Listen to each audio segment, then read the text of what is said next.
Well, welcome to day 27, 31 days in the book of Proverbs, one chapter a day. We're on day 27, chapter 27. This chapter, for me, talked, I saw a lot about friends. And last chapter, chapter 26, we talked about fools and this idea of fools and friends. And this isn't new. In chapter 18, we talked about the difference between, a fool and a friend. But here, the writer, King Solomon gives us a little bit more kind of these characteristics of a friend, and this is beyond a casual relationship. This is, a deep, mature, meaningful relationship between two people that ultimately is mutually beneficial for both.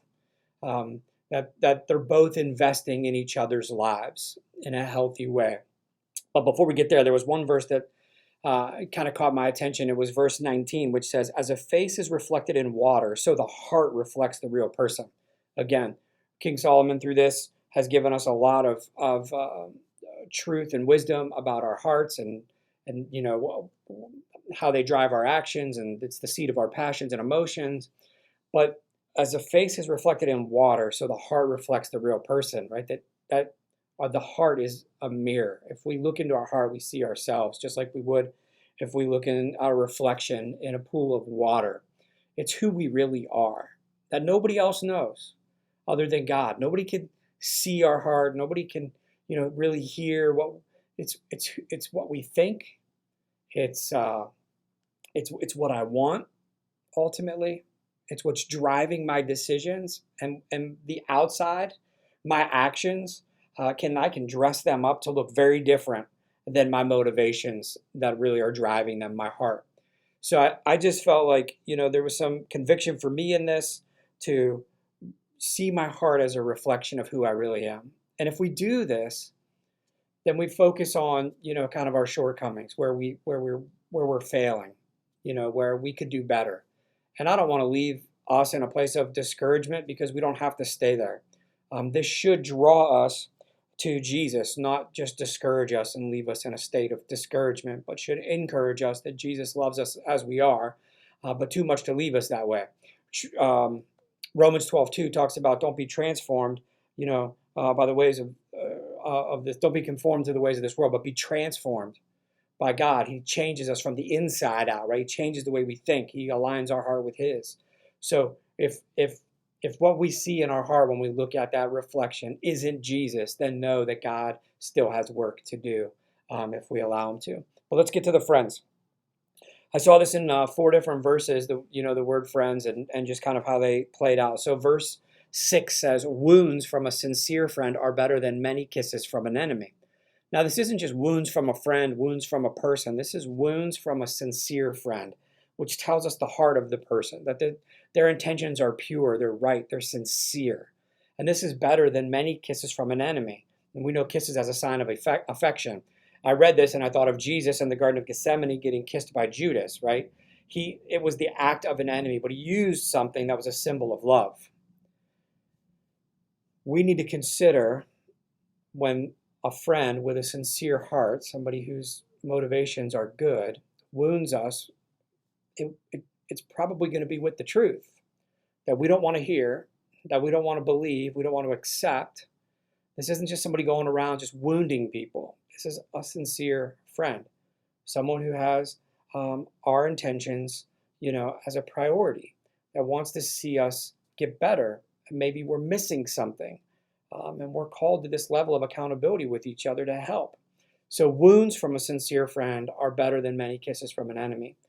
Facing the reality sometimes is difficult. David experienced this, Solomon's dad, when Nathan approached him and talked to him about his affair with Bathsheba and all that happened, right? He was wounded, it broke him, but he recovered, right? This is where he needed to be.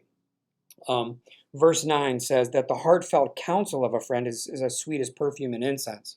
The heartfelt counsel of a friend, not just the counsel, but counsel, again, that's heartfelt, like sincere friend. This is a heartfelt counsel. The motivation, the drive, the intentions of it are good to help, to improve. That we can listen to somebody else tell us the truth and know that they just don't want to be right. They're just not trying to make us look bad. They're not just trying to hurt us, but trying to help. Then verse 10 says, never abandon a friend, either yours or your father's, right? That there should be loyalty in friendship, that we should never abandon each other, that we should see that these relationships are important to us, that we were designed for a community from the beginning. It's ingrained into our human nature. Some of us who are extroverted, we want a lot of friends. Some of us that are introverted, we're very comfortable with just a few good friends, right? Close friends. But we should never abandon a friend. There should be loyalty built into the friendship. And then verse 17, as iron sharpens iron, so a friend sharpens a friend. And this verse is used a lot in different ways, but for encouragement, I've seen men's groups, Bible studies, tattoos, iron sharpening iron. But the reality is that iron sharpens iron, that one sharpens the other.